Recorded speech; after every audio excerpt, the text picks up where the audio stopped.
An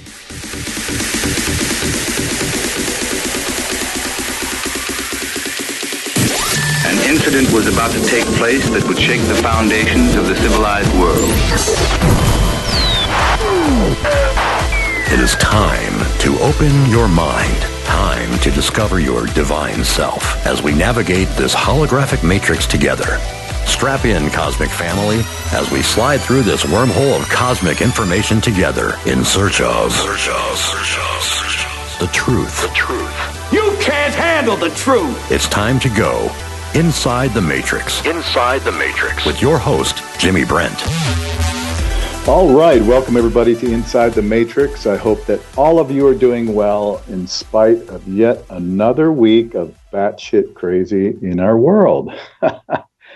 Anyway, today I have two guests on the show, a husband and wife team, two amazing people, and I'm so happy that they're here with us today.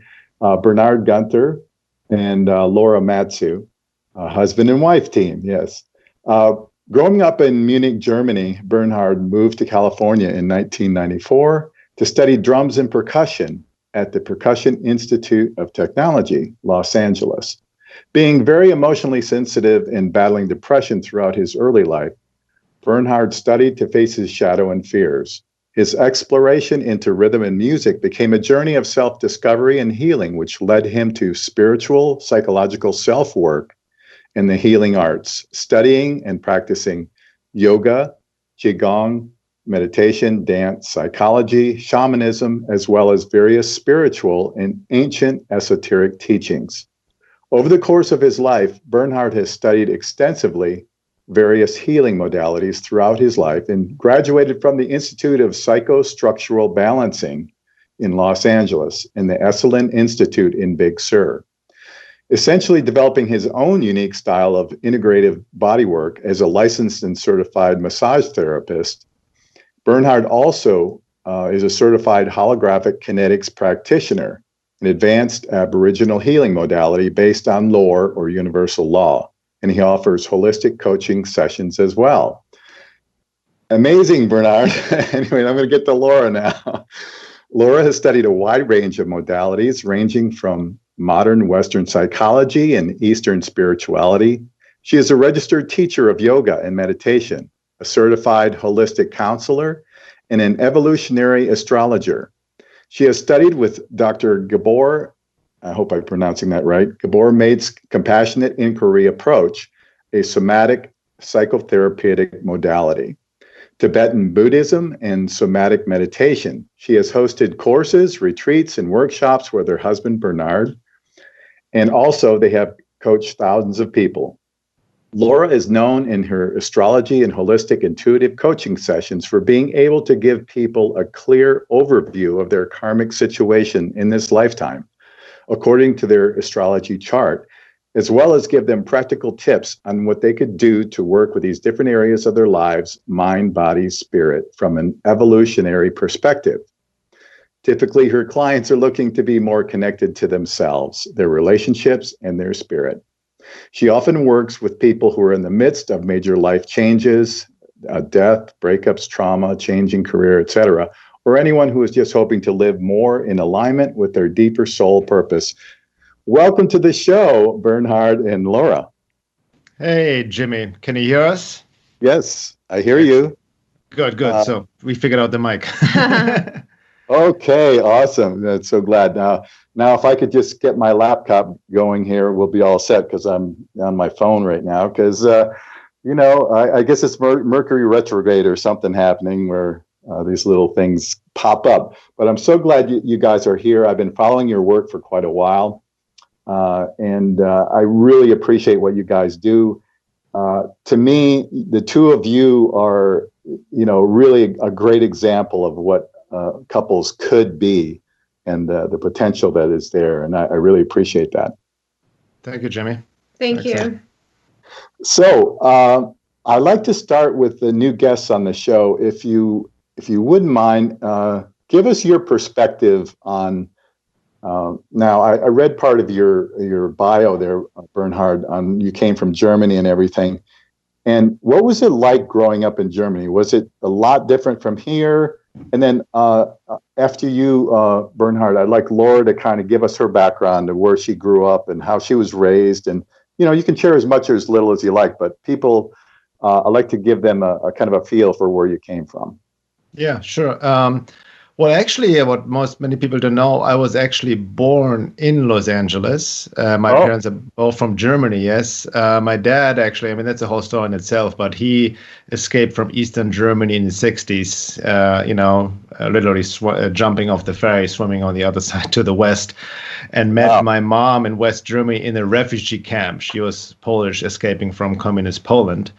Back then. And then he just followed his dream, and they both migrated to the US. And he realized his dream. He went to UCLA, did his PhD. And while they were living there, I was born in 72. And then they decided to move back because they wanted me to grow up in Germany. And, my mom wanted to go back and whatnot. So basically, I got dual citizenship out of that deal. But when I was 1 or 2 years old, I moved back to Germany. Grew up in Germany, Munich, and I love Munich, close to the Alps, like in a typical suburban area, right? So I had a very just, I would say, quite normal, like just middle class childhood, so to speak. Growing up in Germany, and but I always felt a bit alone, couldn't fit in and whatnot, all of that, didn't know what to do with my life, and then just started, after I graduated from high school, I went to the University of Munich studying business and economics because that everybody else was doing it, because I thought that's what I need to do, but I never liked school, I never liked university, until I met a friend at the age of 19, and he introduced me to drums and percussion. That when I thought, music always was a big part of my life, and just gave me a lot emotionally. And then I remember the first time I sat in front of a drum set, it gave me something where I experienced, I would say, God or something transcendental, and truly found a passion for life all of a sudden. So I decided this is what I want to do for the rest of my life, basically. And I quit University of Munich, 2 semesters into it, started working at some hardware store in Germany, saved up money, and then moved to the US at the age of 22 to study drums and percussion in LA, at the Percussion Institute of Technology, Musician Institute in Hollywood. So I went, straight from my parents' place at the age of 22, straight to Hollywood, which in itself was a culture shock, because coming from Europe, as a European, you don't consider Los Angeles a proper city. It's just this blob, flat, and I don't know, So I had to really adjust to that, but I enjoyed it. I played, I had my rock musicians years, in Hollywood, playing in various bands, founded my own band, toured around, was all great and good. But then I also got disillusioned with the whole music scene. And during these years, was dealing with my own, process, always questioning what the world is about, but dealing with depression and whatnot, my own stuff coming up. Music helped me to express it, to explore it artistically, obviously on some level. But then I questioned more and more. And then I was, as you questioned, and I met mentors and teachers, got introduced in the mid-90s to yoga and also massage and body work. And one of my roommates was a body work and introduced me to body work. I started massaging and I found another gift, like healing hands, I didn't know I had. And then when my whole music dream imploded, so to speak, and the band broke up, I'm what else could I do? And I found I always loved giving massages. I found this gift of body work. So I went to body work school, various schools, the schools you mentioned, also to Esalen, and refined my craft, and moved up to Topanga again into nature, had my own business, a personal, private massage business and whatnot. And then I started reading more and writing naturally, right? Without any intention, I started writing because it helped me to clarify my thoughts back then on MySpace and before even there was Facebook. And then my friend told me, hey, why don't you start a blog? I didn't even know what a blog is back then. So yeah, I can. So I started writing, and then, it took a life on its own. I started readership and got onto Facebook, and then, it just mushroomed from there, so to speak. And then all of a sudden I'm doing the work I'm doing now. I met Laura, a few years ago after my own trials and tribulations. And that's kind of my life in a nutshell, and it keeps going from there, right? I mean, it's always kind of just in the end, to bring a nutshell, just followed always what I was really drawn to, my passion, right? And then kind of there have been different phases, different transformations in each stage in my life, basically. Yeah, and you are very well known on a lot of social media platforms and just in general out there to those who are seeking the truth. And you're an excellent writer. I mean, I'm just blown away by a lot of the stuff that you've written and your observations of the human condition, I guess you could say, in the world that we live in.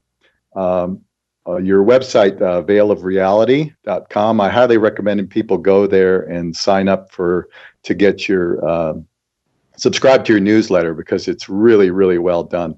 So, Laura, let's hear from you, please. Yeah, so the question is, where am I from? How did I get started on this journey? Yeah. Well, I guess similar to Bernhard, I grew up in a bit of a smaller town. I grew up in Thunder Bay, Ontario, which is in northern Ontario, like minus 60 winters. So that was my childhood growing up there. How did I get started? I mean, I actually grew up, my parents were hippies. They had a guru and whatnot. So I was around spirituality very young in life. But the paradox is that my childhood was still pretty messed up in spite of that. So I was very familiar with a lot of spiritual concepts, probably very young, that a lot of people around my community were not introduced to. But I did not find my own path until... I mean, it feels like several lifetimes ago, so it's interesting to recall, but similar to Bernhard, I also struggled with depression. I got all sorts of diagnoses about my mental health that proved to be not true. And I navigated the Western medical system, trying to find health and healing, and really ended up sicker and sicker from that.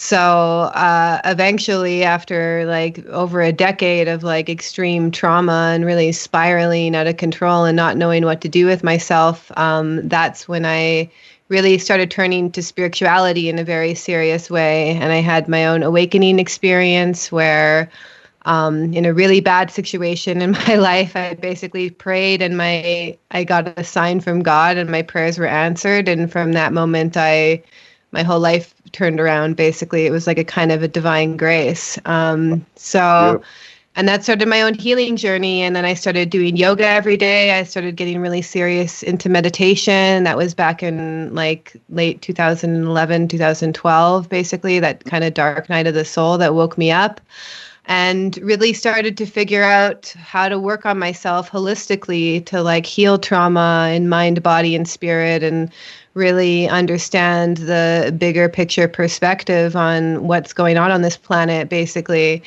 And then that led me to I studied as a meditation teacher. I've always been really serious into meditation, studied as a yoga teacher, and then just started coaching people, and people started to come to me. I was actually originally doing tarot card readings, but then people would come to me for problems beyond what I felt like, technically trained to deal with. And so I just started studying even deeper, started getting really into somatic psychology and somatic modalities, and astrology, of course. Astrology has always just kind of been a passion of mine to kind of figure out like what is actually going on in the human life on an evolutionary perspective.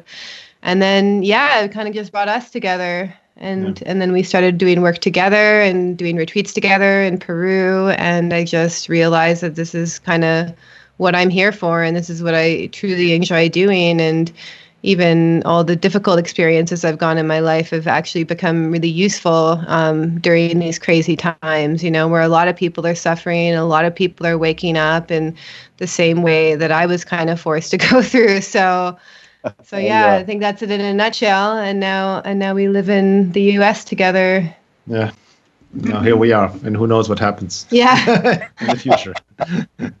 So true. But I remember myself, I've said this on the show many times, that I used to be part of what I call the love and light crowd. Which I really can't relate to a whole lot anymore. Although I love the idea that we all are love and light, because essentially we are, but it's sort of a just another distraction or detour if you kind of go down that road. In 2012, I remember thinking, everybody was saying, oh, it's the end of the Mayan calendar. As soon as we hit December 21st or whatever it was, all this wonderful stuff's going to happen, and that was the worst. That was the worst period. That was the worst period of my life. That was when I was actually about to kill myself. I remember, so. Yeah. I had also been. That was a dark night for me too. That was a dark night of. Yeah, that was. But I hear, there were all these predictions, right? Either like this whole New Age awakening, and we're going to be enlightened, or the end of the world, right? Yeah. And we're all going to ascend to the fifth dimension or whatever, and honestly, I was pretty much convinced that, wonderful things were going to happen. And then when they didn't, it was like, okay, that was definitely a dead end. So now what? So as we go through life, we realize that, we don't have a lot of the answers, and none of us do. But there are definitely different levels of consciousness, different levels of awareness that everybody is on. And I think that's what makes it frustrating and difficult. But also, I think it's designed, our experience is designed to be multi-level that way. But for those of us who can see the world, I guess you could say in a fairly clear sense of how we're basically in a slave society or slave culture, and that's essentially getting worse and worse. And then we have all these people who are just completely clueless to all of that and are, totally willing to follow along with whatever dictates their authority figures give them. So it's a very frustrating life right now. How would you guys see that? Yeah, I've kind of come to the similar realizations that everyone's at a different level of consciousness and a different level of being. And it's been also, it's been my kind of soul journey to accept that the way that my brain operates, like I'm always analyzing myself and looking inwards and picking things apart. Maybe it's my own Scorpio traits, that's not normal for the world. In fact, that makes people really uncomfortable, like everyday people, and I think, maybe it's my own perspective, but I feel a very small percentage of humanity really starts to think for themselves and starts to question things and go against the status quo. I think that very few people really end up doing that, and especially in the Western world where it's very comfortable and people have their TVs or they're just plugged into. And so the whole culture contributes to lack of consciousness and a really mechanical way of being. So, to wake up and to start questioning and thinking for yourself is really actually quite abnormal. Yeah. I mean, like I said, Jimmy, we all ultimately, we all took the New Age pill at some point, right? So I did.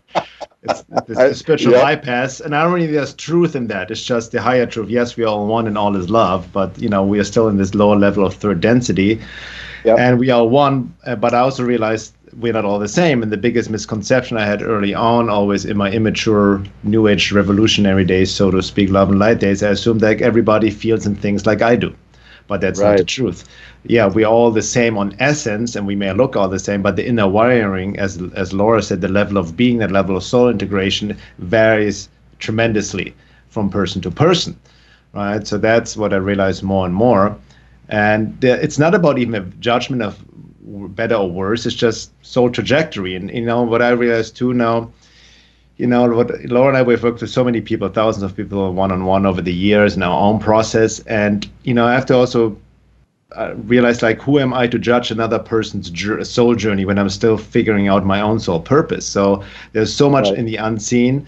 And as much as I learn, have uncovered and studied and realized more and more, I also realized that I don't know much at all. It's almost a contradiction itself. You all start to honor the mystery more and more. And, in this day and age, a lot of people are awakening and others are not, and we even know Laura and ours work is not for everyone. We're not trying to reach everyone. It really comes down to honor the individual. That's what I feel. And that's kind of like what we see right now, the anti-divine forces, the matrix is trying to destroy the individual and trying to make everyone the same. But that's not how it works, right? Everybody is just different. We need to honor our differences, like almost recognizing, yes, our interrelationship, our connectiveness, but appreciating and respecting our individual role in all of that, if that makes sense. Yeah. Absolutely. I totally agree. And, your point is well taken that, as frustrating as it may be to watch people not get it, so to speak, on what's going on in the world and things that have taken a very bad turn for the worse last year. It's hard, at least for me, it's really hard for me not to get very frustrated because I don't want people to have to suffer. I don't want people to be damaged by vaccines and masked, I call it obedience training for humans, to walk around constantly wearing a mask and be forced to do so. All of these things are just so humiliating as human beings, at least to me. And I think to myself, come on, people, can't you see what's happening here? And, it would be so incredibly easy for us to stop it if we all just had those realizations that this is not necessary. This is not mandatory for us. We outnumber the controllers of this world, by vast, vast numbers. And all we have to do is just not cooperate and the game is over. But how do you get that message out? And maybe it's not even something that we should even aspire to. Maybe we should just let it happen as it happens. Let the collective consciousness steer us into the road to hell or whatever. I don't know.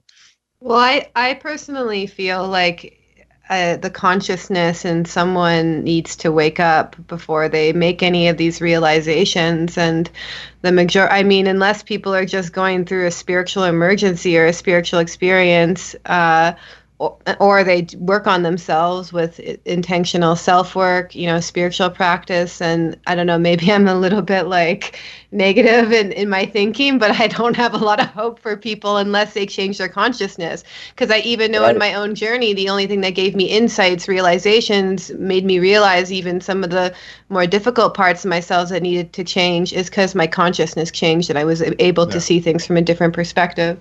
Yeah, I mean, look at your own life, Jimmy, reflect on yourself. Nobody forced us to wake up. It's something natural got ignited. Even, in your profile picture with the red pill, like the Matrix reference, the movie, there's a splinter in Neo's mind, so there was a splinter in my mind, your mind, a seed that started to sprout. That's right. So, everybody has to wake on their own terms. And, the silver lining, what I see right now with the crisis in the world, more people are suffering, it actually catalyzes a larger awakening because a lot of people are even normal people who would never question. They're like, hold on, what's going on? This is not right.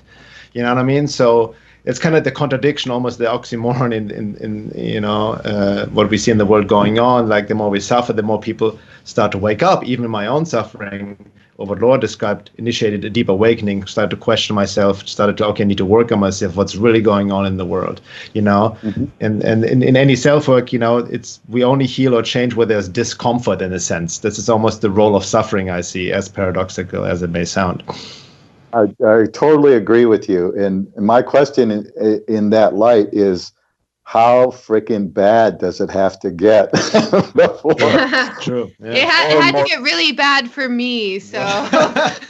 Yeah, maybe that's just it. And, we just all have to watch it all happen. And I know I really struggle with that. I want to be more high-minded and I want to say, okay, it's just got to run its course and everybody's just got to do what they do. But anyway, we're coming up against the break. You guys, we're going to take a short pause for a commercial here, and we'll be back in just a few minutes on Inside the Matrix with Bernhard and Laura. Be right back. All right, welcome back, everybody. We are here today with Bernhard Guenther and Laura Matsue, and we're enjoying our conversation here. And really, before the break, we were talking about the current state of affairs in the world and the current state of consciousness, I guess you could say. What is your assessment right now, you guys? Where do you feel like we're at collectively as human beings in this world? I think mainly we're basically at the end of an age, an end of an era, and this is not getting into New Age stuff. This is sidereal astrology, but we're at the end of the Pisces Virgo axis, and we're going to be moving into the Aquarius Leo axis. And this is we're still in the Pisces, end of the Pisces era until 2100 or something. So this is a long cycle. So, the quality, it's almost like before you die, all the great yogis and saints say that the quality of the consciousness, is the quality of your next life. And I feel like that's actually what's going on collectively for the world. The quality of consciousness determines whatever the flavor of this next era is going to be. But since we are at the end of an era, just like when people die and, sometimes they enter different worlds, they enter the Bardos, and there's lots of demonic forces and dark energies there. You're seeing all the muck from like the underworld get really driven up into the material world, So we are experiencing a collective death, and it's very difficult and it's scary for a lot of people. But really, it's the quality of consciousness that will determine what the nature of this next era will be. So that's it in a nutshell. So the more that I look at it like that, because lots of things will need to be destroyed because it is a collective death, the more it becomes a lot easier for me to deal with the chaos in the world and even people losing their minds and becoming more and more sick, because it's just the kind of nature of what happens when we're at the end of a large cycle like this. What do you think, honey? Yeah, I mean, like I said, it's a good question. And, we all have, the way I like to answer this question is depends what level we're looking at it from. And we need to understand none of us are enlightened, like none of us can see the eyes of the divine. So all our views are partial, subjective. We're just pointing like the finger to the moon, so to speak, right? So you can see it on a basic 3D level, right? The matrix is cramping down, the New World Order, like what we've seen in research for decades, is now happening, the end game, right? The full-on human slavery lockdown of the socialist New World Order. You can see it on a basic 3D level. It's very obvious. You can look at it from the 4D level. What my work, as you know, maybe goes deep into the fringe, the hyperdimensional matrix. They are called hostile forces, the iconic forces that also feed off of human suffering and trying to keep humanity in a frequency prison, so to speak, right? The ultimate secret of the ages, the topic of all topics, as the shamans used to call it, meaning that humanity is not on top of the food chain, energetically, frequency-wise speaking, right? And you look at it from a perspective of cycles, like Laura said, like astrological cycles, in the higher divine perspective, in light of the evolution of consciousness. But if you look at it from the much bigger picture, without getting to spiritual bypassing, but even the astrological cycles show this as well. Whatever happens needs to happen. There's a necessary process. Right, and all these are lessons in light of soul evolution. So I see it even like I've gotten a lot deeper into the past few years into Sri Aurobindo's work of integral yoga, and here's very profound work. What he also calls us, we as human beings, we're a transitional being. We haven't finished evolution. We're in the middle state. We're like, right now we're in the age of mental man, very mental beings, but we haven't divinized, spiritualized our full being. So that's our end state. Yeah. And what's happening right now, there's even like more light is trying to anchor itself within Earth, within ourselves, but it brings everything up that's in the way. Hence, all the darkness needs to be made conscious of. Everything is, the darkness is rising in the world. And as Laura said, within ourselves, a lot of stuff is coming up for people. And if we don't know how to integrate it, then we project it externally, get into divide and conquer, and easily taken over by these unseen forces, right? But all of this is fertile ground right now to really engage in the great work, as the mystics would say. So there's the silver lining. It's kind of like, like it's said in the Bible, many are called, but few choose to answer the call. So I see this as an opportunity right now to step up, to empower ourselves. Times like these also put into perspective of what is really important in our lives and within ourselves and what to focus on. And so, that's kind of my view in a nutshell, basically. Yeah, that's great. That makes a whole lot of sense. And something I wanted to ask you about, Laura, how much of an influence do you feel like the astrological energies of the stars and the planets in the overall picture versus free will of the beings in the world? How what's the ratio there as far as your perspective is? Well, I think that, astrology just gives you kind of like a bit of a map to your karmic situation. But some people, and actually, if you look at it from the evolutionary astrology perspective, which more focuses on outer planets, which are more slow moving, whereas the inner planets like your sun, your moon, Mars, Venus, those are more your personality structure, But what evolutionary astrology is, it doesn't really define like, okay, this is a job you need to do. This is what you need to do. It more gives you a a certain evolutionary step to take next in order to fulfill yourself emotionally. But that can manifest in a multitude of ways as well. There's, in my view, you take every sign, like take Scorpio, for instance. There's a shadow side of that sign, which can actually end up creating extreme sociopaths, psychopaths, manipulative people.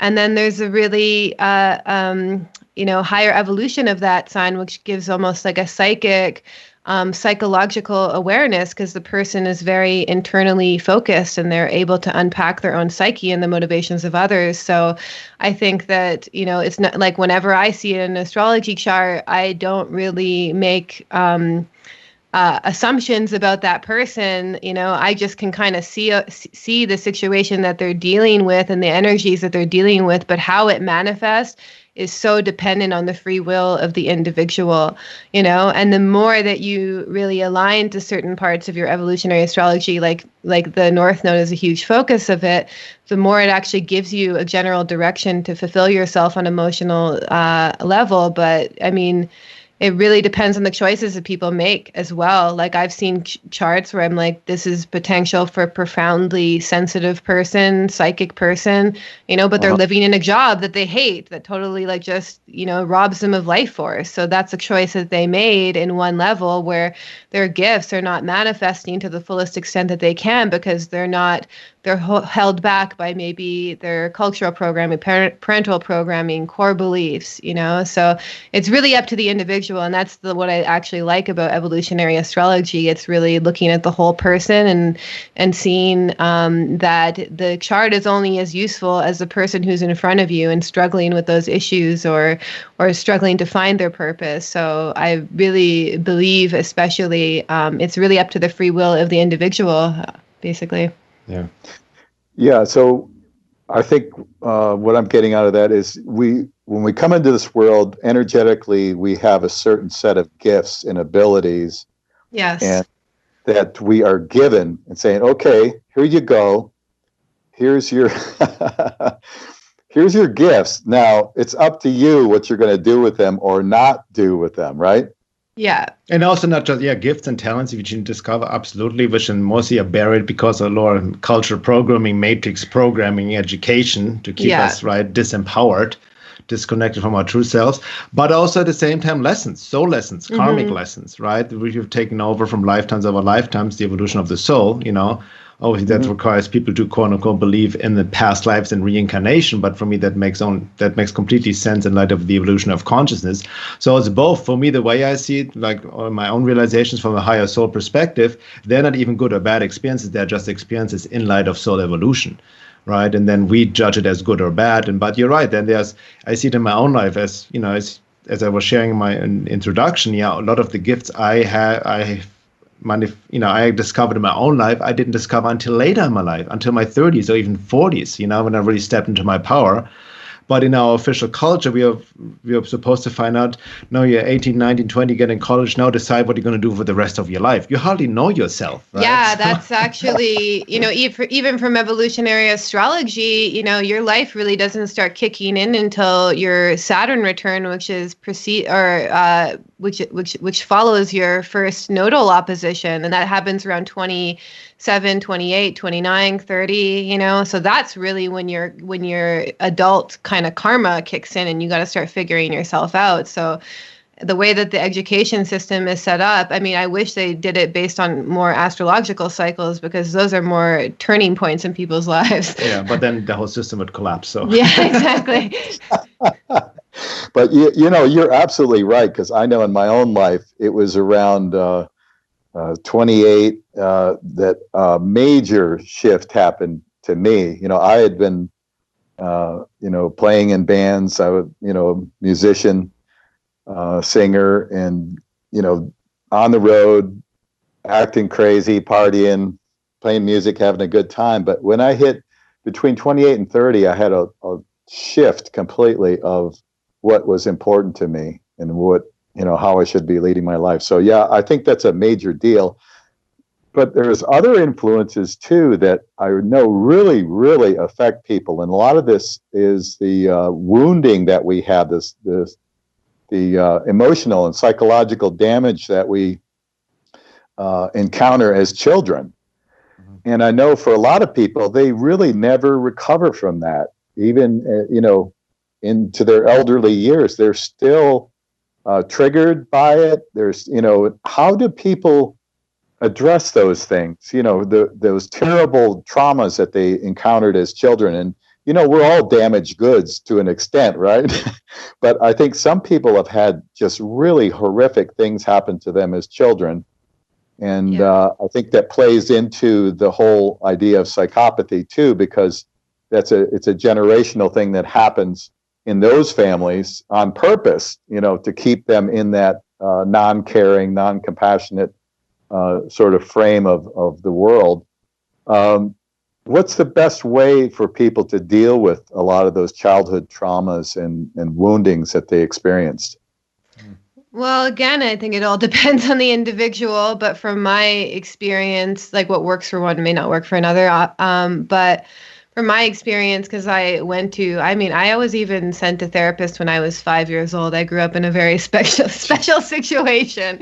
Wow. So I experienced a lot of mainstream psychiatry, psychology, therapy, and the main what I've learned from my more psycho-spiritual modalities, I've studied like compassion inquiry, like internal family systems, even meditation, yoga, Tibetan Buddhism, is that all healing only happens in the presence of the self. So, they're teaching therapists all of these different techniques and modalities and how to, all these diagnoses and illnesses, but they're actually not teaching them how to work on themselves. And so every good therapist has a good connection with their true self, and that's when healing can happen. So that's a complete reframe. And if you look at, the help and psychological support that's out there, they're not teaching the therapist, to work on their own triggers and to work on their own projections. I mean, they're probably teaching them stuff about transference and countertransference, but they're not teaching them to access the self, and that's largely a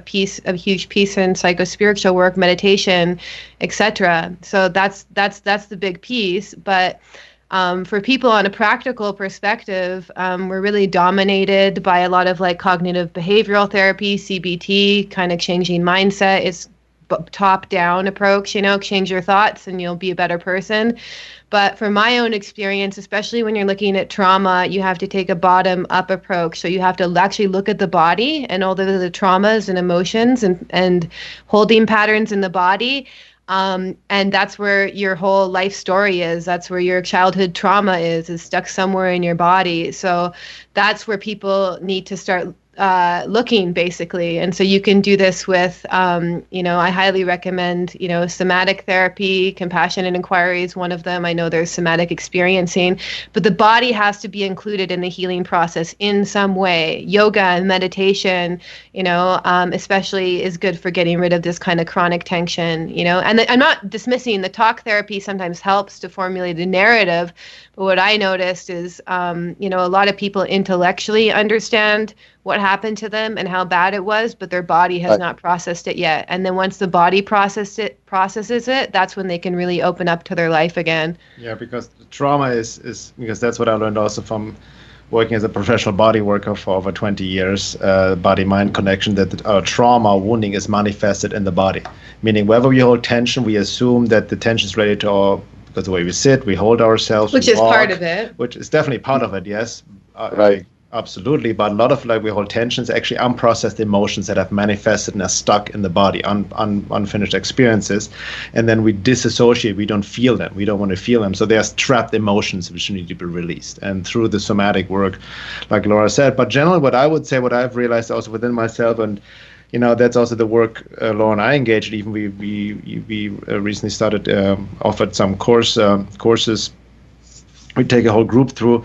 Our work is based on what we call the fourfold approach of holistic self-work. Tell them the title. Integral approach, embodied soul awakening, we call it, the whole program. And fourfold approach of holistic self-work, meaning working on all levels simultaneously, the physical, emotional, psychological, and the spiritual, right, on all levels. And mostly what we see, what Laura said, is most people can be over-focused on psychology, right? And it can become very head-centric, analysis paralysis, but even, and you just use the psychology alone, then you always end up with the parents, right, in your childhood. And that's kind of it. And that's important, but it can also get stuck in just digging in the mud, right? It's also the shadow side of shadow work, so to speak, no pun intended. That's why you need to combine, very important this stage, the psychological with the spiritual. So bring the spiritual realm in, and like Laura said, connecting to the self, the true self, the divine within, that is beyond all the wounding. But, on the other side of the coin, as we mentioned before, of the New Age bill, if we just focus on the spiritual, we can easily fall into spiritual bypassing and not clear the vessel with our basic inner child work and basic psychological work. So the key point is really combining it all, and even on the basic physical level, like clean diet, exercise, the way we live and all of that, what we eat is also part of it, because everything is interrelated. So we really need to have this holistic, integral approach. Yeah, holistic health is really the key word, is like looking at all dimensions of someone's being, and what I noticed is that especially in mainstream therapy, psychology, psychiatry, especially, which is a whole other beast on itself, but it's very materialistic. And we need to incorporate the spiritual component. It's actually really key. Not that we need to subscribe to a specific set of ideas or belief system or religions, but there needs to be the spiritual component as well. Because as Bernhard said, otherwise you just keep stuck digging in the mud, looking at your childhood, And the interesting thing is if you can actually feel and process the emotions of what happened to you, whatever difficult situation you were dealt with, you don't even need to know the story. Like I even for myself, a lot of my trauma would just come up as like emotional flashbacks. I didn't have a narrative for what happened, but I was able to feel it and process it through my own yoga practice, and that that was my own therapy. Yeah, that makes a lot of sense. And I know there's a lot of different modalities for healing and that are really wonderful out there. But people are so handicapped by mainstream, I don't know what you call it. They call it medical care, but, it should be called just, I guess, health care or disease care. Yeah. Disease management and disease care, which is not, it's great for making a lot of money for the pharmaceutical companies and the hospitals and the doctors and all those people associated with it. But it's a huge handicap for those people who don't understand that the system is rigged against them as far as their progression and their healing. And I know myself, one thing that I encountered a few years ago was, and I know that you're into this, Bernhard, as well, as the holographic kinetics. And what Steve Richards has been teaching out there. I did a session in Los Angeles years ago. I'm trying to think of when that was, maybe 7-8 years ago. And I was absolutely blown away by what came up, past life traumas that I literally had no clue about. It just came out of nowhere. And, in a death experience that I had during World War II, another death experience I had as a warrior in Siberia, probably, 600 years ago or whatever, I don't know. And some experiences in medieval times and all that just blew me away. And it convinced me that, we indeed do live multiple lives. Hello? Yeah. Oh, sorry. Yeah, exactly. No, I'm sorry. I thought you were breaking up for a second. Yeah, holographic kinetics, that also, it verifies a lot of, the work we're doing as well. And it kind of ties into the whole idea that we all can access whatever happened to us at any lifetime within our body, right? And as you know, for holographic kinetics, it's like, it's kind of advanced form of muscle testing. You bypass the conscious mind and get into the connecting the self, spirit, right? And that guides you now to heal yourself. But also the key point of holographic kinetics is based on law and understanding universal laws. And that's the key point of any healing. And what I want to address as well is taking self-responsibility, right, to whatever happened to you. Because as you know, when you were regressed back, it's a form of past life regression.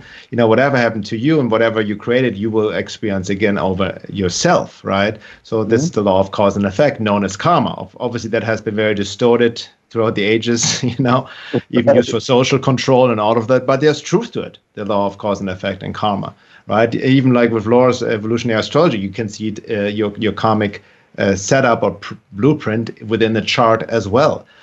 So it really comes down, whatever the modality is, like taking responsibility for healing. And even within holographic kinetics, as you see when the therapist guides you through the session, he's not or she's not healing you, it's guiding you through it, and you take care of your own healing, so to speak. And that's for me also a true definition of a healer. A healer or a therapist doesn't heal you, but helps you, can as long as this person, that the healer or therapist is connected to his or her true self, can help you heal yourself. That's for me a true definition of a healer.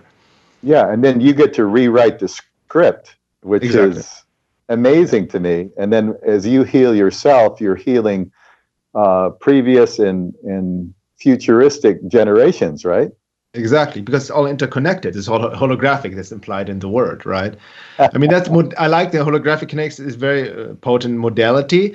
In my experience as a practitioner, it like with anything, it works for some better than others. Everybody's different, right? So because some people can easily get too stuck in their head, and like overthinking, and all that. That's why you need to guide people more like in the base, get them onto a basic embodiment practice, so to speak. Yeah, exactly the same with the work that I do. Is like we live in a very head-centric world, so if we can just switch that a little bit by getting people a little bit more tuned into the body, then that usually creates some really better, more grounded results. Exactly. Yeah, that makes a heck of a lot of sense. And but I guess for people, they need to get to a place where they want to have these experiences, right? Where they want to grow as a human being. Because I think I get the sense that a lot of people are, somewhat confused, but they're basically okay with, their life and kind of like, I'm just getting along, go to work, just go through the typical programmed routines of our society. And so, what we're experiencing now with this step up in clampdown or massive world control, maybe that's just going to give them the impetus to want to look a little further. I'm hoping. Yes, that's the way I like to look at it too. Exactly. Yeah, again, that's the silver lining, the catalyst, right? Yep. Okay, you guys, we're going to take another short pause right here. We're here with Bernhard and Laura. We'll be back in just a little bit inside the Matrix, so stick around with us.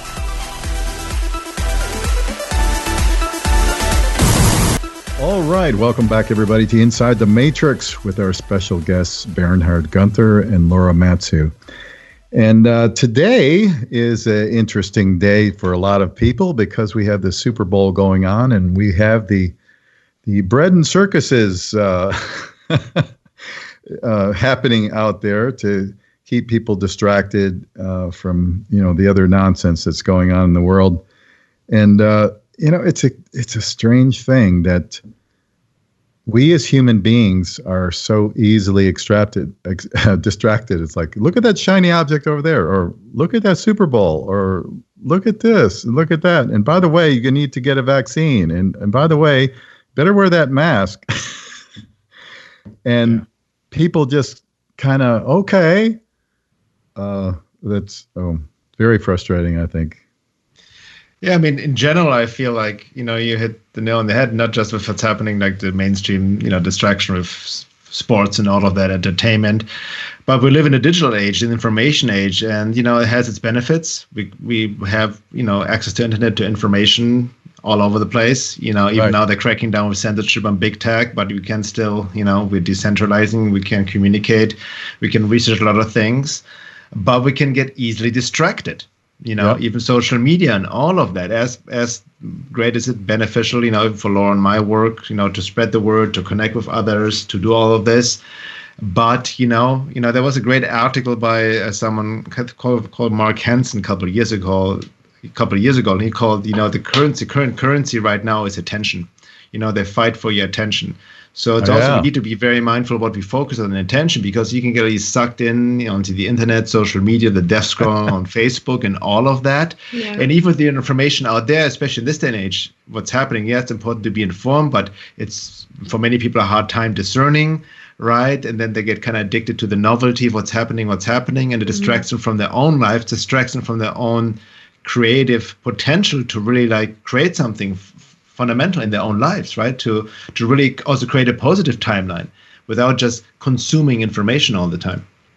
Yeah, Sure. and also technology is smarter than most humans for the most part. So technology is really using us, especially social media apps, they're designed to keep our attention, to keep us hooked on them, and this kind of primitive part of the brain, which is always seeking novelty, gets hooked into this, and the people who design these softwares know this, so it's really also, I feel, like moving into a new era, especially with all these planets in Aquarius, we really have to think of like right use of technology, because right now technology is using us, it's selling our data, it's like spying on us. If you look at all these major social media apps, and technology is using us. But, as humans, we need to also think about this and really meditate on this, because this is exactly how the, globalist technocracy is going to get implemented, is by us being hooked into these machines and apps and software. They already primed us, we're like, who can exist without their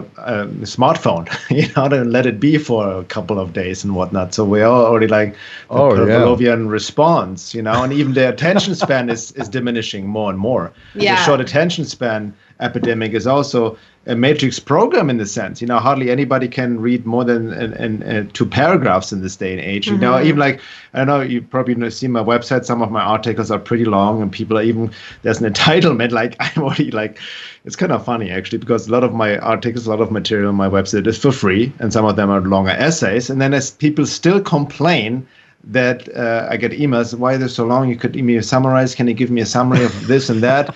Like the entitlement is astonishing, already for free, but then they complain that it's too long to read, right? People want to be presented the truth on a silver platter in a 10-point bulletin, overview, which is simply not possible. Absolutely, and I see that too all the time when I get different comments on some of the shows that we've done here. And people will say, well, where did you get this information? And can't you just give me the list of all the places where I can find and verify everything that you have to say? And I think to myself, what? What happened to, discovering for yourself your own truth? And what happened to doing your own work instead of asking somebody else to do everything for you? And which brings to mind the whole savior mentality that, people have bought into as well. And just, it's very frustrating. And of course, you guys are absolutely correct. Social media has got us addicted to the dopamine hits of, how many likes did I get today? And, how many this or that, depending on the platform you're on. And then you get caught in the drama of, people wanting to argue with you, or you got trolls and bots out there, stirring the mud and, trying to sabotage whatever point it is you're trying to make. It's just crazy. It's like the Wild West now. And I've always said many times in this show, people are probably sick of me hearing me say it, but humans have 2 major flaws which have inhibited our growth. And one is that we can be easily programmed. I mean, easily. Just look around. We're all programmed to an extent, depending on our consciousness, but humans are very easily programmed. And the other thing is, and this goes right along with programming, but there are people who will sell their souls for, material, for money, fame, power, whatever they perceive as being valuable in this world. And because of that, it's a very stifling effect on the entire, collective consciousness, that these people are stuck in these different modes of living. And it's sad to me. And then I think about also the order followers.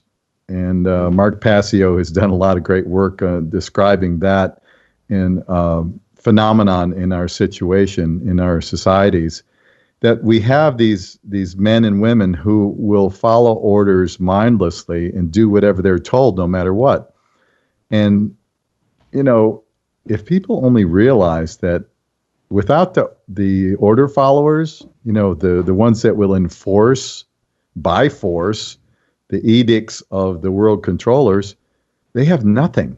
They literally have nothing. So if we could only raise the consciousness of the men and women who are in the armed forces and I'm not trying to say that they're all like this, but many of them will just completely roll over and do whatever they're told without ever thinking of the consequences or the morality of what they're being asked to do. And I have a good friend, Sheriff Richard Mack, who is very much a constitutionalist and very much aware of this situation. And I told him, I said, how do we get the word out to these people that they should be protecting we the people, not the people that want to do us harm in the world?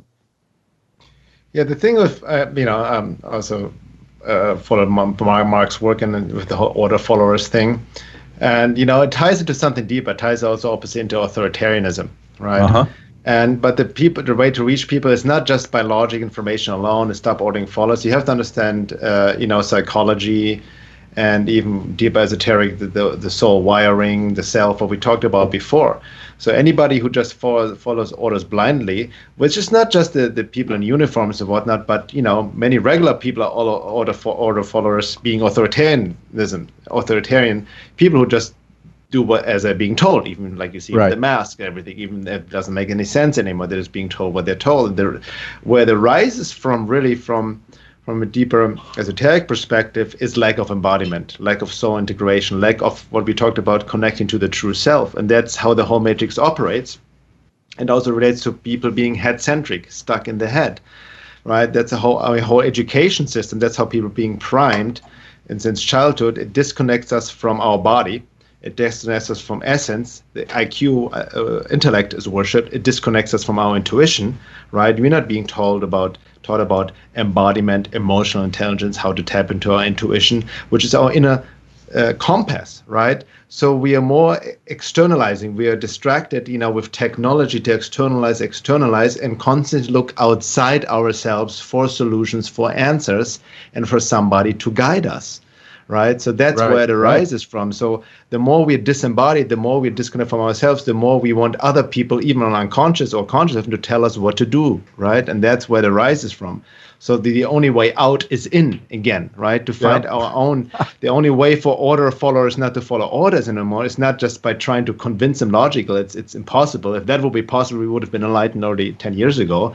Right. But if it's possible, they need to wake up to their own way and do the work to connect to who they truly are, to connect to conscience.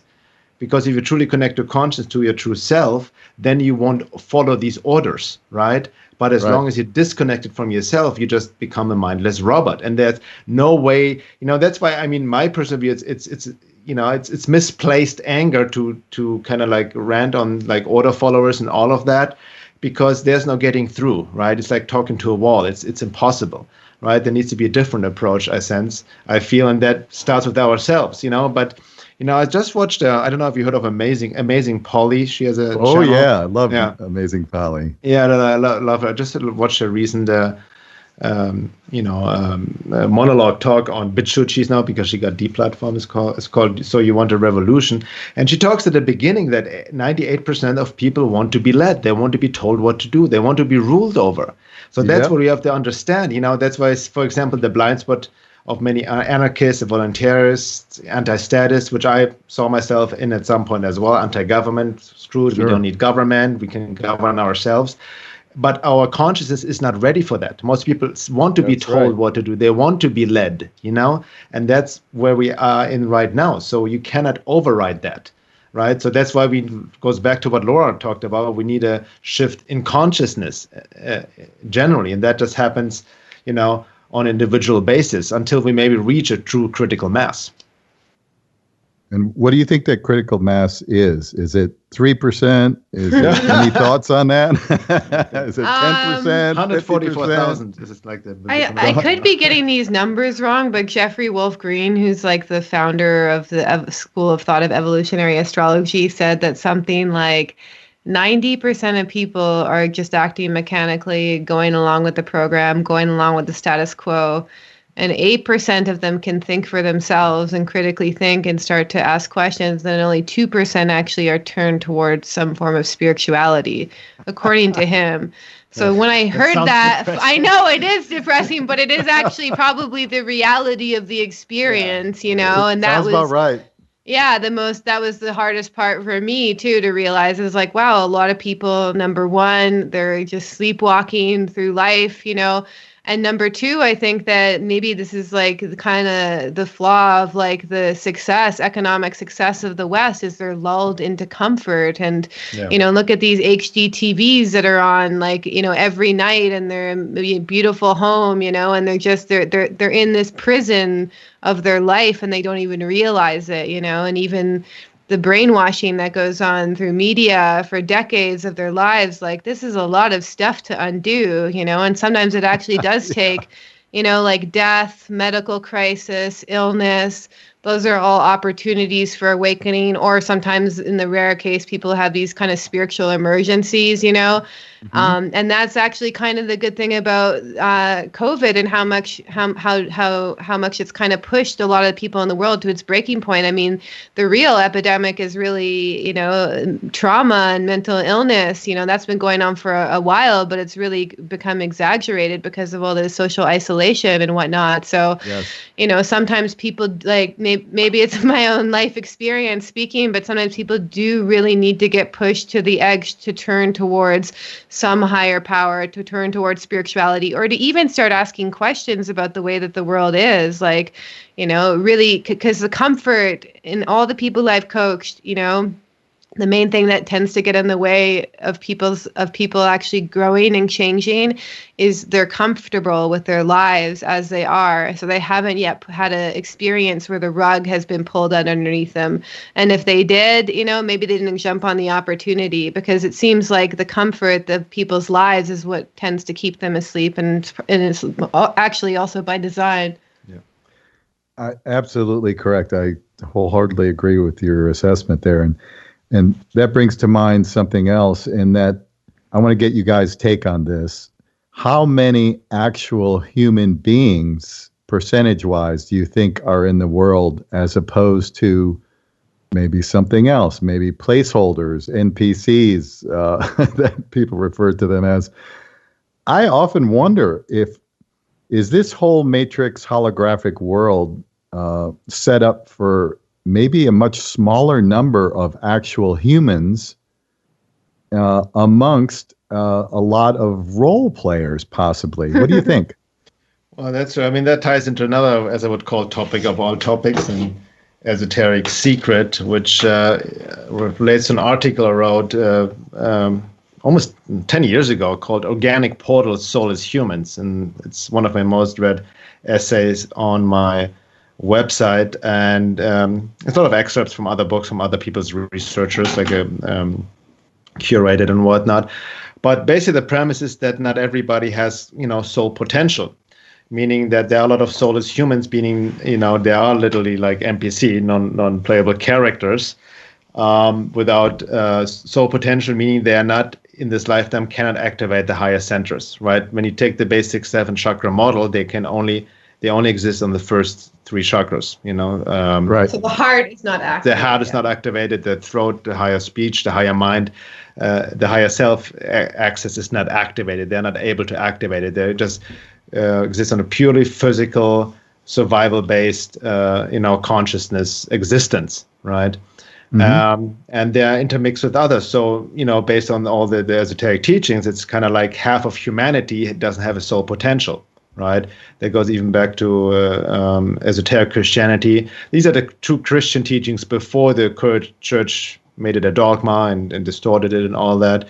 But there's a very fascinating trilogy called Gnosis by Boris Moraviev, which is based on esoteric Christianity and the fourth way teachings. And he talks about Adamic man, soul potential, and pre-Adamic man, which are separate from, don't have soul potential, but we live in the world of the fallen, right? Angels, so to speak, the fallen man, which is the world of the organic portal. And a lot of people in power, even like you can see it, you know, people like Bill Gates, and even would put in Elon Musk and others who are extremely materialistic, you know, addicted to technology, trying to save quote unquote humanity through technology, they don't have soul potential. They don't see spirit. They have no connection to the higher self in the sense right now. So that's the way they see. They have this extremely materialistic view. That's why the world is shaped in this form, right? It's very anti-divine, so to speak. So. We have to really look at consciousness, basically, and look at the level of consciousness of the people, quote unquote, ruling the world. Yes. Right. And that's because that's what we're being imprinted with, because the few rule over the others and the few dictate what education, what is being taught, what is being suppressed, and all of that. And if you look at it generally, it's a highly anti-divine, highly materialistic view of the world that we are being imprinted with because they themselves cannot perceive it. Does that make sense? Oh, it makes perfect sense. And then that brings me to the next question. Who in the hell are these people, or what are they?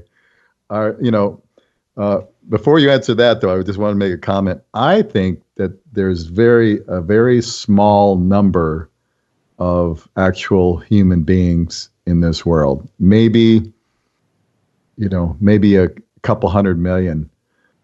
That's just my take on it. I would say, like, what relate to what Laura said, would aware human beings with a certain level of embodiment and soul integration, very few. Most people are extremely they have soul potential, but they're extremely they're locked down. Let me put it this way: free will, for the most sense, is an illusion. There's no such thing as free will because most people are slave to their unconscious drives, conditioning, program, wounds, and all of that. Right. There's no free will in that at all. And that's what Gurdjieff, I don't know if you heard of Gurdjieff, a Russian esoteric teacher, called the horror of the situation. Once you realize the horror of the situation, but not within yourself, but even when you look in with yourself, because we all have our own. I can see myself, my unconscious drives and mechanical behaviors, which I'm continuously I'm working on. And then you project into the world, and most people have no clue who they are. Right, they're just running programs, literally. Like, you can again use the analogy of the film The Matrix. They're literally running programs, and then they can be used, like by Agent Smiths. That's also a great analogy, by other non-physical occult forces working through them. Manipulating them like puppets with strings attached. That's it. And I had to laugh when you said horror of the situation, because that's really what happens once you realize, the world that you're in. Yeah. That's kind of like not a pretty picture. And then, again, I like The Matrix is the best analogy. When Neo wakes up in his tube, right, unplugging the tubes, and he looks over the fields, right, of people just being feeding grounds for these machines, which is similar like being here feeding grounds for other forces. Right. That he also came face to face with the horror of the situation. That's it. And I think that's what really gets me on a daily basis. I try and keep my perspective, but, I fail miserably many times and just fall into a somewhat state of despair over the situation because I have this, I don't know, sort of Pollyanna streak in me that I want to see everybody have a happy life and do well and have opportunity and freedom and justice and all these, cool things, but it just is not happening right now. And a lot of people are out there speculating that, we're going to have all this great stuff happen. The military is getting ready to take over in the United States, and we're going to arrest all the bad guys, and everything's going to be restored. The republic will be restored, and we'll be all good to go in just another month or so. Yeah. And gosh, wouldn't that be awesome if it was true? Yeah, but the question is can the collective consciousness support that? That's what dictates what actually happens. Right, that's true. I mean, that ties into, I don't know if I can mention, like the letter 17 of the alphabet, right? Yeah. And all that. A lot of very controversial. I just wrote something about on Facebook because no other topic or like movement has gotten so much attention or attacks from all sides, literally from the mainstream media, from the left, from the right, conservatives, liberals, from within the truth movement, calling it PSYOP, control of position, whatnot. Again, I wrote an article about it. For me, it's not black and white. I feel there are white hats within government. understanding the situation, helping out and trying to counteract the dark forces. I think there's a lot of truth in the Q material, which I studied in depth myself. But it's also become distorted. And what you mentioned, I feel the trap within that, what a lot of people fall into, is hopium, right? Or the savior projections of waiting for somebody again to do all the work, right? And like the idea of people will just get arrested and then we enter the golden age. It's almost like it's not a Netflix episode, right? That will be over after a few weeks. So it takes more work and also inner work. But, I feel it's not black and white. I feel there are also good forces out there, even within the military, and it might happen, might not happen. I'm not attached to any outcome, but I'm also careful of getting attached, even from a spiritual perspective, to both hope or fear, because that's a trap. Hope in itself, it is always projected in the future. And it's not about getting into hopelessness either, but having healthy optimism in the sense by still staying grounded and realistic in the sense, if that makes sense. Absolutely makes total sense. Anyway, we're up against the final break here, so everybody please stick around with us. We'll be right back with Bernhard and Laura for our final segment of Inside the Matrix. Stick around. Okay, welcome back everybody to Inside the Matrix in our final segment with Bernhard and Laura. And on the break, we were talking about a choice that people can make in their lives. And that choice, there are many, of course, but one basic choice would be, do you want a happy life or do you want to awaken in a spiritual sense and become, very conscious in this life? And they don't always go together, the happy life and the conscious life, right, Bernhard? Yeah, because especially when the term happiness, the way it's conventionally used, is always circumstantial, depending on certain external circumstances need to fit. So I'm happy. I have the right job, the right partner, house, whatever, like where I live, anything. It's circumstantial, right? Right. But awakening doesn't work like this. And what you just quoted is basically paraphrased from Adyashanti. He asked a student, he says a lot of people say they want to.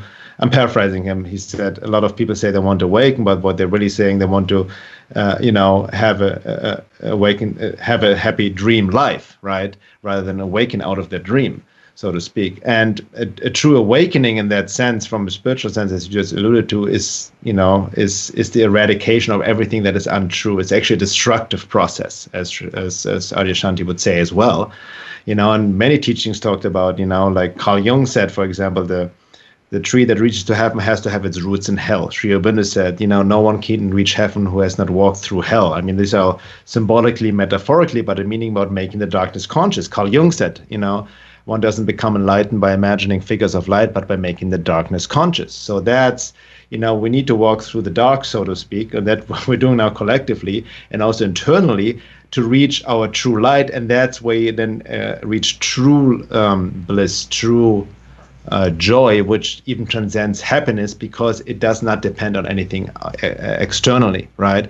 But we as humans, we are driven by our own desires, right? We are driven by, it's the ultimate pursuit of pleasure and avoidance of pain constantly, boom, boom, boom. So we are trapped in this duality. And like we talked about in the break as well, ultimately it's not getting attached to either the good or the bad. And that's easier said than done, right? Neither getting attached to hope or fear, right? And just seeing something, there's a transcendent third force that wants to come forth here that doesn't depend on any external circumstances. Yeah.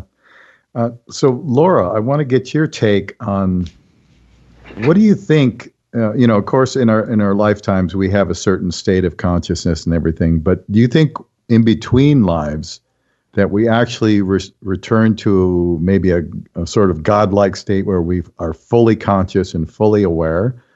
Or do we only maintain the consciousness of the previous life that we just ended when we're in between lives? That's a deep question. I mean, I don't know the answer because I can't recall my last death, but, I follow a lot of Tibetan Buddhist teachings, which for my own, out-of-body psychedelic experiences probably match the most with the near-death experiences. Uh-huh. And I think that there is an in-between realm, which is kind of the state of the world right now, that people go to when they die, that's actually full of a lot of occult and dark forces.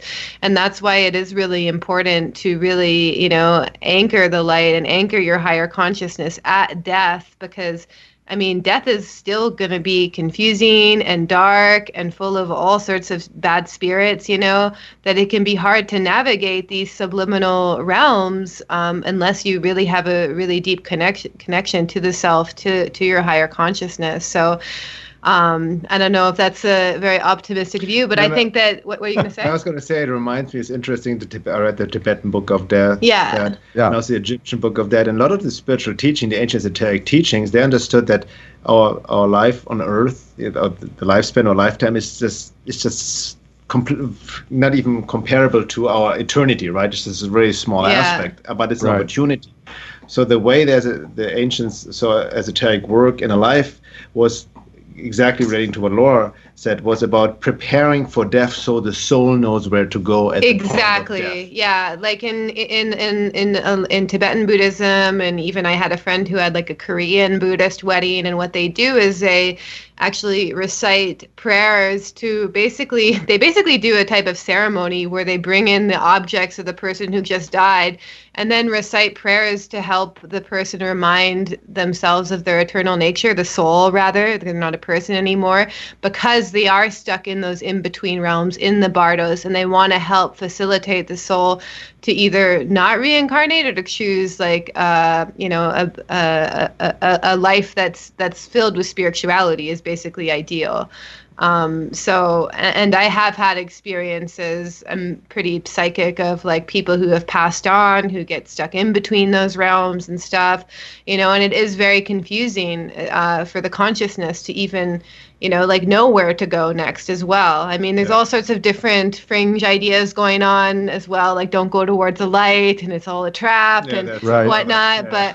But for me personally, I think there is an in-between realm, and this is actually where the darkest forces are, in these bardos realms. Even the Tibetan Book of the Dead, you see them praying over people who have just died and trying to help. I mean, if you read the prayers in the Tibetan Book of the Dead, they're like, they go into great detail about all the demons in these realms that you need to avoid, in these hell realms, basically, so that's why it is important to like anchor the quality of consciousness and anchor the quality of light and connection to the self. Because once you get in there, like, I mean, now you don't have the body, and now you don't have like the world to give you context. You're really navigating a unseen realm, so.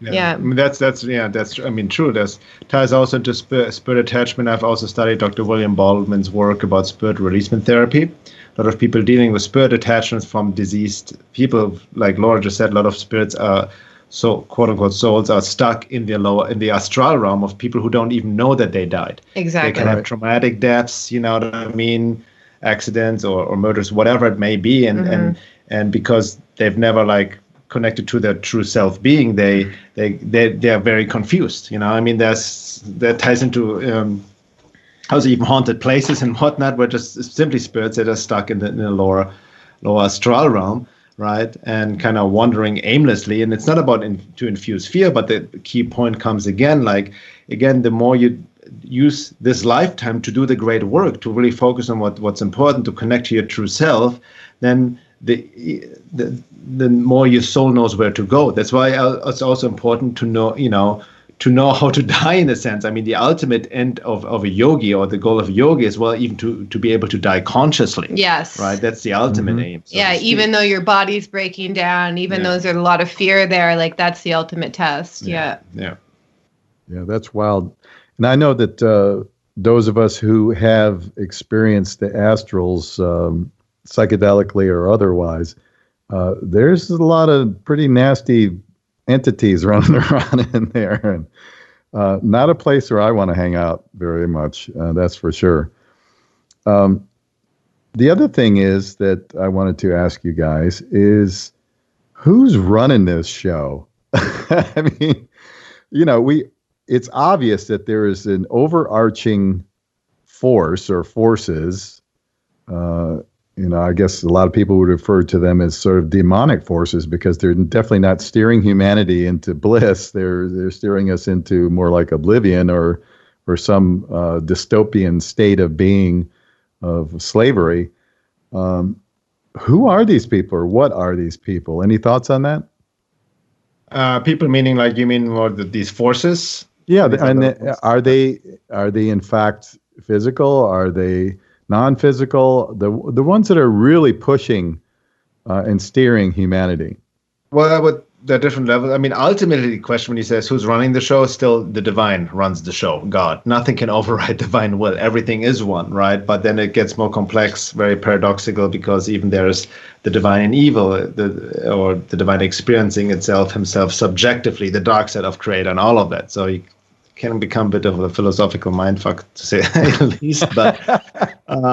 But you know, of these forces, I mean, they've been coined by various different traditions, various different names, you know what I mean? Nowadays, when you tie it into ufology, you can call them draconian, reptilian overlords, these kind of forces. From the Shiobindu yogic perspective, the Azuric forces, right? You're called hostile forces, demonic forces. The Jing from the Sufi tradition, right?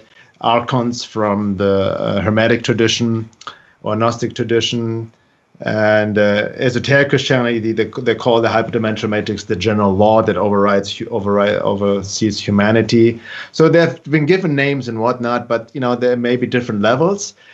The way I like to call them right now is literally like I like Sri Aurobindo's phrase of occult hostile forces.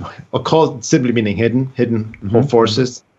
Because they are forces, they are shapeshifters too, right? So they can be very benign, like little critters, like mosquitoes, just annoyance, and up to full-on draconian demonic entities and anything in between, right? Mm-hmm. And there's a hierarchy as well and all that. There are even group entities and whatnot. But you know, like many people have different theories. You know, I wouldn't go as far as to know it truly and have all the experience. I have my own experiences here and there. But, you know, it's more about sensing that there's something else residing over humanity, right? There's something else. Yeah. And it's really what's most important to understand, which I try to make people clear in my work, also with the matrix, like, we tend to externalize the matrix is out there and there's truth to that. But ultimately, the matrix works through us, through our own minds. Mm-hmm. As Don Juan said in Castaneda's teachings, right? The predator has taken over. It works through our own minds. Right, so the war is literally through us. You know, even the ones who are aware of the matrix, maybe externally on an intellectual level, we can also be easily taken over by Wetiko. You know, if you heard of that, Wetiko, the mind virus of the Native Americans. Paul Levy has written a book about that. You know, that's what we're seeing right now. The matrix is working through us, right? It's working through people, it's hijacked people. It's a mind virus, and you know, these forces can be like, you know, they have their own hierarchy, their own world, right? There are different names, different races even, but it really depends what tradition you look at it from. Mm-hmm. And I think we're already connected to the hive mind. If you just look at, you know, the internet and smartphones and computers and all that, we are already in the hive mind. Yeah. So we're we're quickly becoming the Borg. You know, if you're familiar with that, it's. And the whole aspect of technocracy, and something that is being pushed very heavily, you know, by a lot of these people who want to control the world, and they want us to merge with technology and therefore become completely under control and just, you know, be fully plugged into a hive mind and not have any free will or desire for free will, and which is probably the worst nightmare, I think, of any world to live in. Yeah, I mean, that's the way I see the end goal. That's the end agenda of these forces, right? Transhumanism to re-merge man with machine and disconnect man from spirit, right? So they can prime our bodies, even with the vaccine program, as incarnational opportunities for their own essence to fully take us over. You know, that's the agenda. It doesn't mean like I don't want to get into doom and gloom, right? I'm just pointing out that's based on my research and what insights and whatever. That's what they're working towards from a hyperdimensional perspective, this almost alien takeover of our human body mind frame. But if they succeed or not, that's still up to us, right? So the future's not set in stone. That's right. And part, as you referred earlier, part of the awakening process is to become aware of even those most horrible possibilities, because if you don't see the dark side and what they're up to, it's difficult to see the other side as well.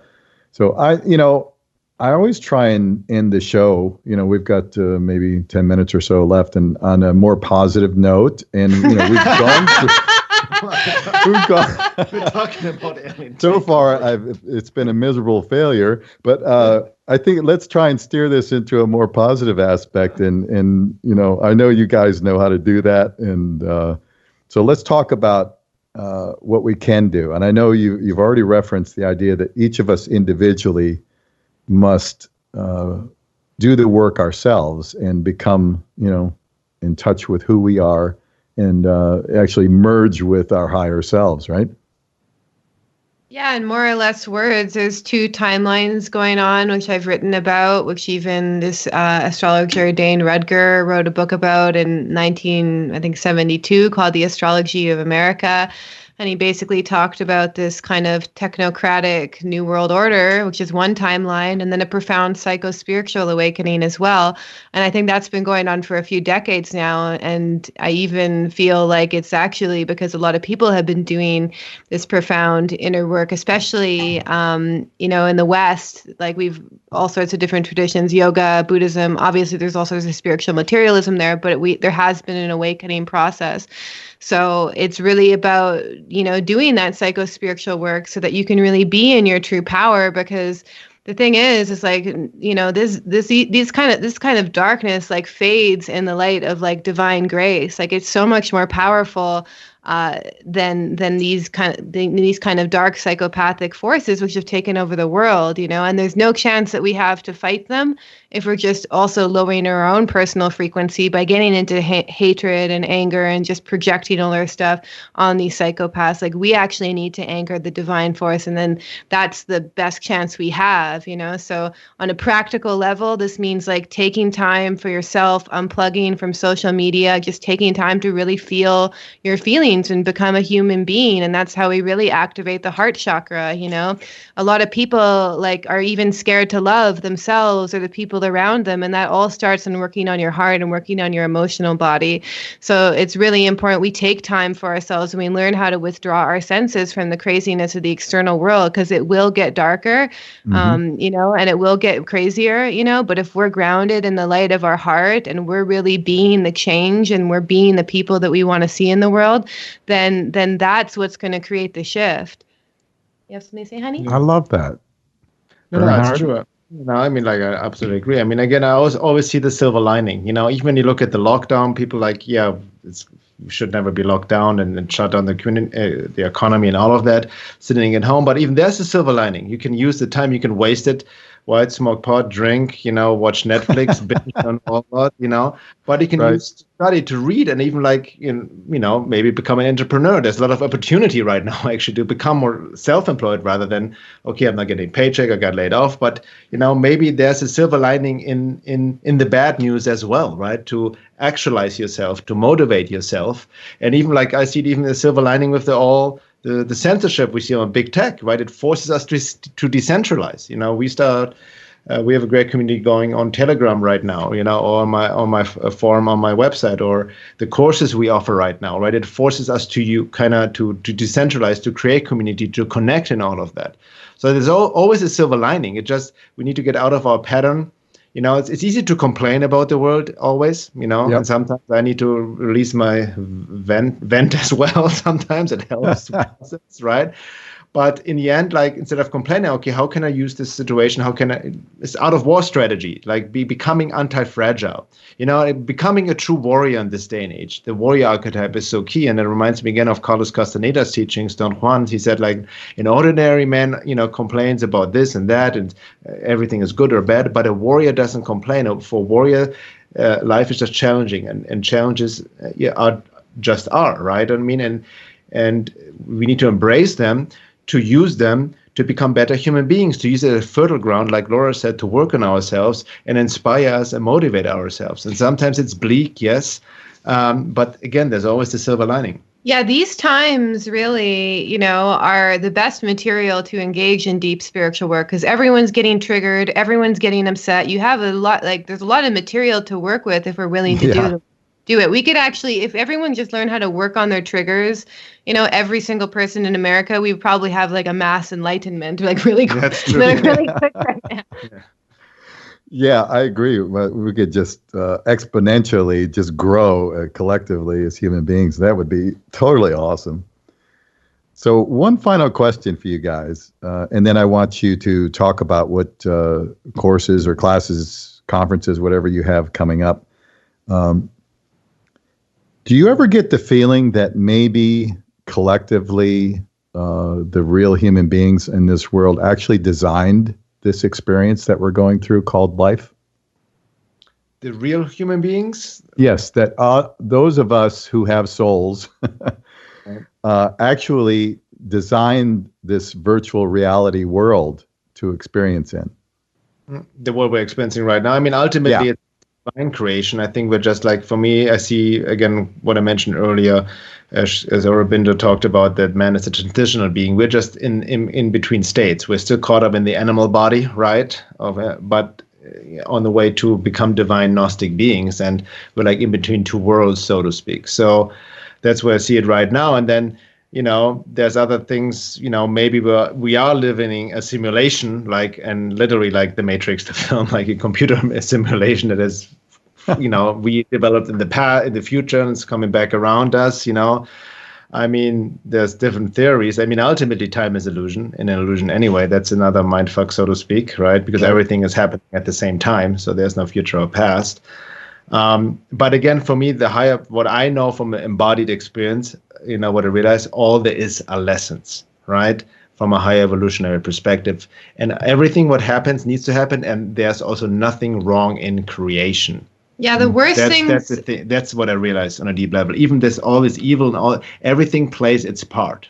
Right. Yeah, and I can say from my own spiritual path, the worst things that happened to me actually ended up being the best things that happened to me. And I think that that's the bigger lesson, for us collectively going through this, is that we can actually turn this around very quickly if we're willing to learn the lesson from it. Yeah. That's the takeaway, you guys. That's awesome. Now tell us about what you got coming up. Yeah. Any conferences, seminars, classes? Yeah, so the best way to keep in touch is to join our mailing list. Bernhard's is at veilofreality.com. Mine is at lauramatsu.com. We also have a Telegram channel, which we have, we posted on our Facebook. So you have to look us up on Facebook to find that. And then what we do is we have a Embodied Soul Awakening, which is going to be a self-paced course that people can go through this process of holistic self-work. We're going to be launching later in this year. So if you want to be notified of these things, the best way to do that is to sign up to the mailing list. That's where we always make the announcements first. Yeah, and we also have a podcast, the Cosmic Matrix podcast, which you can find also on my website, veilofreality.com. There's also a membership to access the membership forum in the second hour and just to support our work. And yeah, but the best way, like Laura said, we're starting now our third round of Embodied Soul Awakening, which it's a very exclusive program right now with just 25 people. And it's sold out. So that's done. But as Laura said, we have a more self-paced course of the same Embodied Soul Awakening course later this year. But the best way to stay in touch and be informed about it is via setting up to a mailing list at veilofreality.com or lauramatsu.com. Yeah, and I highly recommend that because I have not read that much of Laura's work, and I'm going to get more into it. But Bernhard's work and his writings are amazing, and I'm sure Laura's are as well. And I'd like to thank both of you for spending your time with us today and sharing your wisdom and insight with us here on Inside the Matrix. And I wish everybody a happy life, a happy world, and we'll try and focus on creating that. So until next time, we'll see you all inside the Matrix.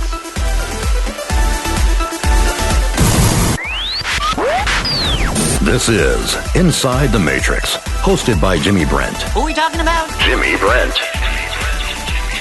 Live every Sunday, 3 p.m. Pacific, 6 p.m. Eastern. exclusively on the KCOR Digital Radio Network. It is worldwide. Broadcasting from an undisclosed location deep within the neon capital of the world, Las Vegas, Nevada. For more information on the host and the show, please visit InsideTheMatrix.org. That's InsideTheMatrix.org. It's time to break the chains of manipulated consciousness and claim our true nature as creative divine beings. Inside the Matrix. Inside the Matrix. This is KCOR Las Vegas, home of the Digital Radio Network, broadcasting from a shack just south of Area 51. Wait, that doesn't exist. This is the KCOR Digital Radio Network. Now for the news.